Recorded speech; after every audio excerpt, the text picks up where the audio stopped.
Chapitre 4. Aurillac, domicile de Roger Bergier, samedi 17 octobre 2015, 21h43. Je veux que toute la lumière soit faite, vous m'entendez, capitaine? Vous n'enterrerez pas cette affaire, vous? Celle qui lui adressait ces mots réussissait le prodige de le regarder de haut, alors que ses yeux devaient se trouver à 10 bons centimètres au-dessous des siens. Et encore, seulement parce qu'elle était juchée sur les talons de ses escarpins.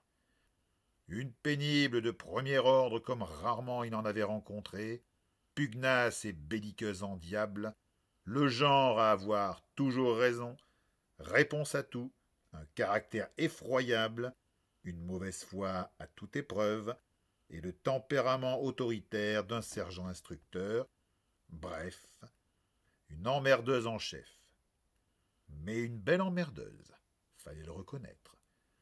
La quarantaine épanouie, elle n'était pas de ces nanas qui se laissaient aller dans des vêtements informes et renonçaient d'ores et déjà à leur féminité.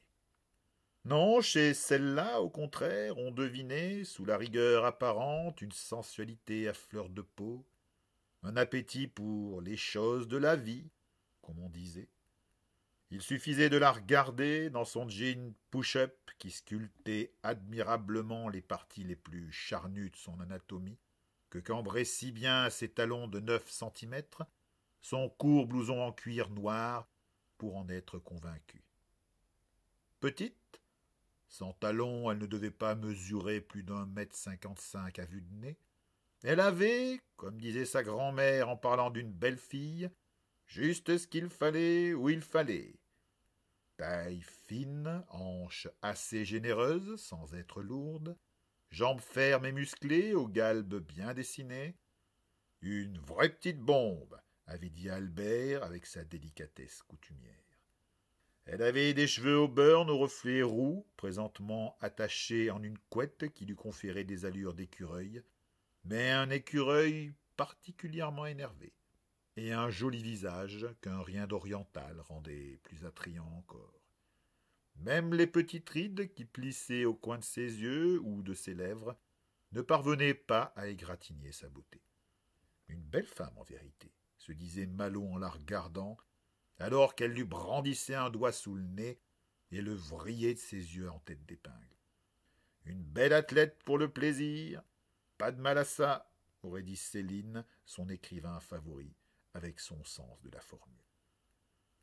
Une de ces femmes dans la grâce de la maturité, mûres à cœur pour l'amour et tous les plaisirs de l'existence, débarrassées des complexes et sûres de leur sensualité, qui ont envie de croquer la vie à belles dents avant que le temps ne les grignote. Et une emmerdeuse de première. Une emmerdeuse qu'il connaissait des pieds à la tête en passant par tout ce qu'il y avait entre, car il la rencontrait à la piscine 3 fois par semaine. C'était sa naïade en maillot de bain rose. Il avait toujours rêvé de la voir de plus près, c'était chose faite, il la voyait à présent de très près, de trop près même, pour lui épargner ce regard en chignole, ce doigt réprobateur et verni brandi sous le nez. Ça durait comme ça depuis 10 bonnes minutes, depuis qu'il était arrivé devant la maison de Roger Bergier, une imposante demeure entourée d'un grand parc sur les hauteurs de la ville, juste sous l'ombre massive du château. Il avait vu la fumée depuis le square, son panache noir et gras montant dans le crépuscule en camaïeu de rouge. 2 camions de pompiers stationnaient encore devant la maison, un avec la grande échelle, l'autre les lançant incendie. Derrière, une voiture de chez eux, ses subordonnés qui se trouvaient déjà sur place. Il avait ordonné qu'en dehors des pompiers, on veille à ne laisser personne entrer dans la demeure. Elle piaffait devant le perron. Les 2 agents en uniforme qui appliquaient ces consignes à la lettre n'en menaient pas large. Ils avaient bien du mérite, les 2 pauvres gars, d'avoir résisté à la charge soutenue de cette petite panthère rouquine qui n'avait pas dû les épargner depuis son arrivée. Albert, qui, bien sûr, l'accompagnait en sa qualité de second et qui tassait sa grande carcasse sur le siège voisin, Les voitures en règle générale, et celles de fonction en particulier, n'étaient pas construites à la mesure d'Albert. L'avait tout de suite repéré et épinglé de ses mots. « Oh, patron, vous avez vu cette petite bombe? Ça, c'est de l'ananas. » Albert avait commencé Malo en garant la voiture à quelques mètres de là, pressentant déjà les emmerdes avant même d'avoir posé un pied par terre. « Eh quoi, c'est vrai, non? Ben, vous avez vu comment elle est roulée? Si j'en avais une comme ça dans mon lit, j'irais pas dormir dans la... » « C'est bon, Albert, celle-là, je la connais aussi. » Comme il ouvrait la portière, Albert avait maugré avec une expression de gosse injustement rabrouée. « De toute façon, vous n'avez pas d'humour. » Il était sorti à son tour de la voiture, dont les amortisseurs en avaient couiné de soulagement, et l'avait suivi en direction de l'entrée. À peine avait-il parcouru la moitié du chemin que la belle emmerdeuse se tournait vers eux. Un éclair de compréhension avait traversé ses yeux au reflet de braise accordé à sa chevelure. Effectuant un impeccable demi-tour sur ses talons aiguilles, elle avait attaqué, bille en tête. « C'est vous le responsable ?» Il avait eu le malheur de répondre par l'affirmative en sachant par avance que c'était une connerie. Il ne s'était pas trompé. Il avait quand même réussi à l'interrompre pour lui demander son identité et la raison de sa présence ici. Ce à quoi elle avait répondu s'appeler Mademoiselle Mignon et être professeur au lycée général de la ville, où se retrouvaient, en vase clos, les enfants de l'élite laïque d'Aurillac. Cela expliquant ceci. À peine avait-elle prononcé ces mots que Malo sut, avec une certitude épouvantable, ce qu'Albert allait dire. « Moi, j'aurais plutôt dit mignonne. » Voilà. Le regard qu'elle avait lancé à Albert aurait refroidi les ardeurs d'un érotomane pris à pic sous Viagra. Ce regard-là, c'était celui qui terrifie tous les écoliers du monde, celui de la prof qui vous a surpris alors que vous étiez en train de copier sur votre voisine. Il ne savait pas pourquoi, mais il la devinait prof d'histoire géo. Elle avait dû le travailler, ce regard, des années durant, le distiller pour en tirer la quintessence, en faire une arme de destruction massive qu'à cet instant elle pointait sur Albert. Albert, qui aurait tenu tête à n'importe qui et n'importe quoi, dans ce monde ou dans l'autre, n'était pas paré pour l'affronter. On me l'a déjà faite. En un instant, Malo vit le grand Hercule redevenir un petit garçon en faute et rentrer la tête dans les épaules pour maugréer un « Désolé, madame », honteux. Malo en aurait presque éclaté de rire si elle n'avait pas reporté son attention sur lui pour entamer le tir de barrage qu'elle poursuivait. « J'exige qu'on me laisse entrer !» Elle n'avait pas changé de regard, les pupilles rétrécies comme des têtes d'épingle et s'échinaient à lui perforer la cervelle, ses beaux sourcils sombres froncés au-dessus de ses yeux délicatement bridés. Il aurait fini par loucher, mais se retenait.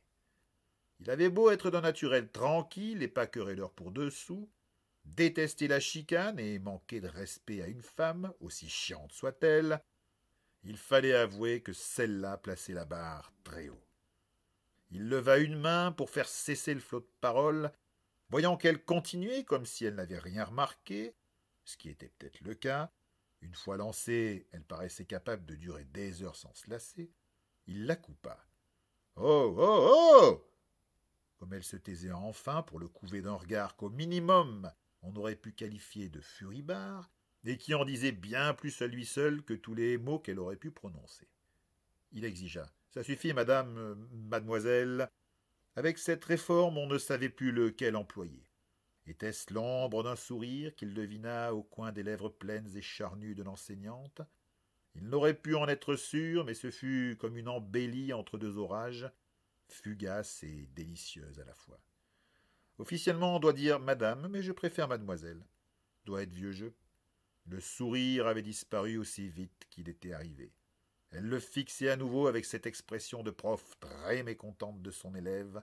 Elle était très convaincante, mais il finissait par s'habituer, et il avait toujours été mauvais élève. Alors, pourquoi devrais-je vous laisser entrer?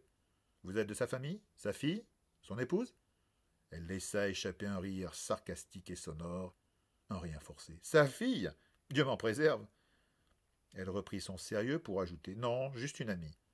Alors, je suis désolé, mademoiselle, répondit-il en mettant volontairement l'accent sur ces dernières syllabes. Je ne pourrais pas vous laisser entrer. De toute façon, auriez-vous été sa fille, que ça aurait été pareil.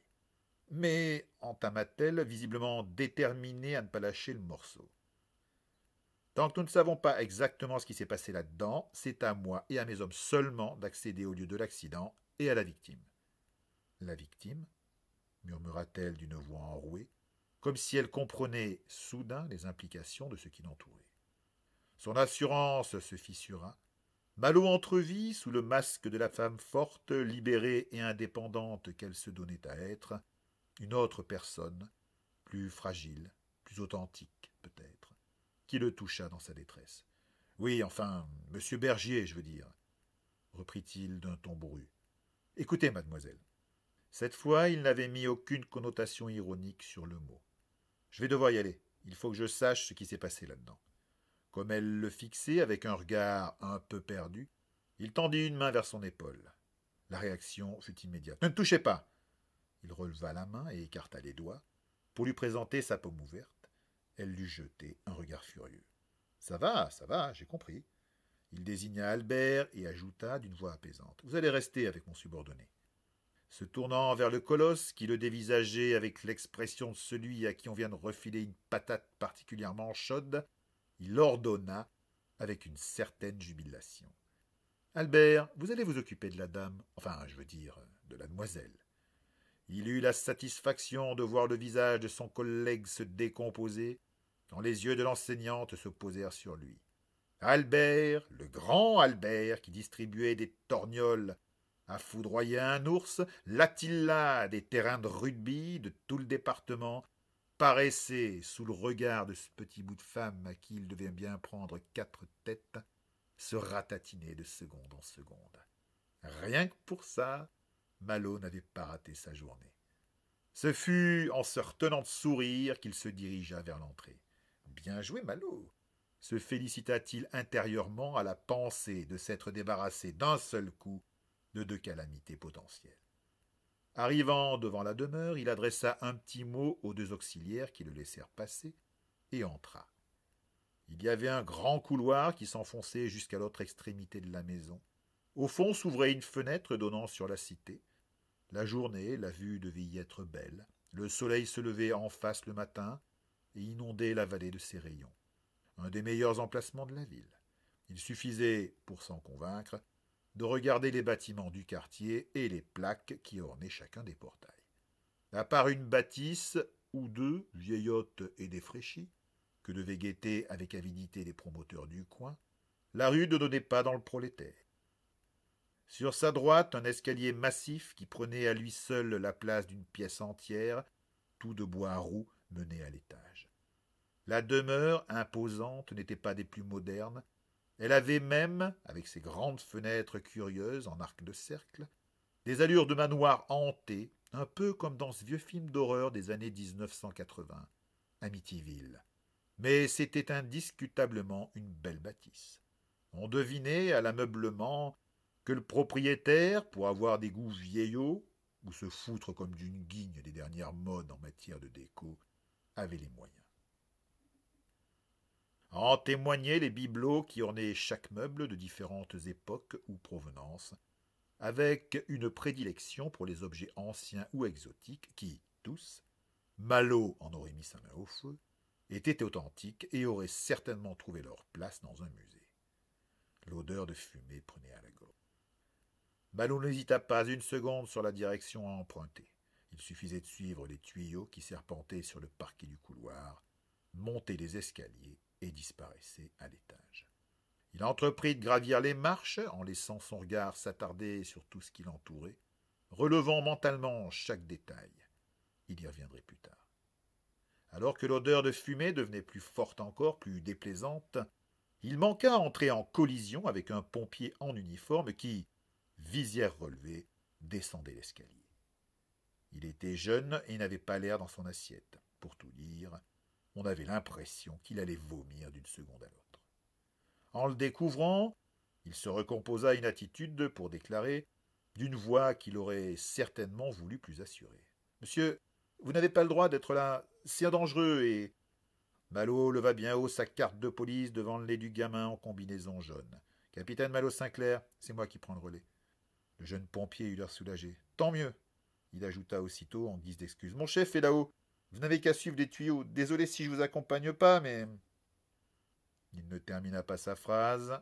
C'était inutile. Malo avait compris. Il le laissa passer et poursuivit sa montée pour parvenir à un large palier. Les tuyaux disparaissaient par une grande porte ouverte sur sa gauche, qu'il emprunta aussitôt, en se demandant ce qu'il allait trouver qui avait pu mettre le gamin dans cet état. À peine avait-il franchi le seuil de la pièce que l'odeur de brûlé, jusqu'alors forte mais supportable, le prit à la gorge. Âcre, épaisse, elle s'imposa à lui, s'enfonça dans sa poitrine, le suffoqua. Mais il n'y avait pas que cela, c'était autre chose, car au milieu de la grande pièce aux murs tapissés de rayonnage, où s'alignaient livres et bibelots dans ce qui avait dû être un ordre rigoureux, traînait le vestige tordu d'un grand bureau qui, au moment de l'incendie, avait eu un occupant. Un occupant qui s'y trouvait encore à cet instant.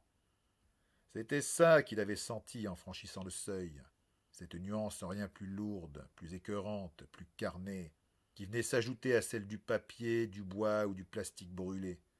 Une odeur assez semblable, en définitive, à celle du cochon grillé, comme on le faisait encore dans certaines auberges du coin. Une odeur qui lui faisait d'habitude de monter l'eau à la bouche, mais pas cette fois. Le cochon en question gisait encore sur le bois consumé et fumant, mais ce cochon-là avait 2 bras et 2 jambes et avait porté un costume. Malo comprenait maintenant la réaction du jeune pompier qu'il avait croisé dans l'escalier. On en voyait des vertes et des pas mûres dans ce métier, comme dans celui de flic au demeurant. Malo, lui aussi, avait eu plus que sa part de macabées salement amochées quand il était à Paris.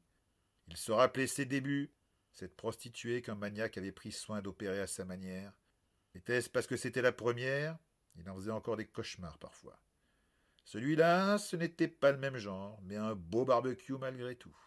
Ce qui lui restait de visage, posé contre le bois noirci et les papiers brûlés, pouvait vous hanter à un moment. Si le môme en était à sa première intervention, il y avait franchement de quoi lui essorer les tripes.